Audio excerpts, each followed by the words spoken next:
agi ug pagpakabana sa kalikupan ang mga empleyado sa lokal nga kagamhanan sa dakbayan sa San Carlos ug ang mga opisyales sa barangay.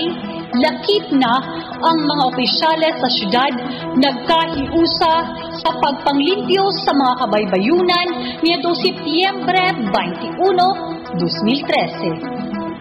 Kiniusa sa mga kalihukan sa pagsaulog sa tibok bulan sa Setyembre sa ika-113th anniversary celebration of the Philippine Civil Service nga may tema Tatak Lingkod Bayani, Isabuhay, Ipagmalaki at Ipagbunyi ug agi usab og pagtamod sa International Coastal Cleanup Day.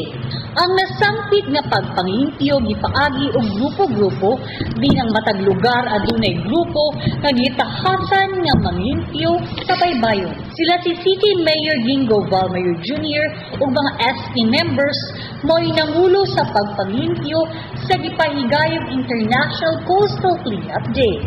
Ang mga kabaybayunan nga gilimpyuhan mao ang Copper King sa Barangay 1, Barangay 6, Barangay 3, Punao, Guadalupe, Buluangan, Ermita ug San Juan.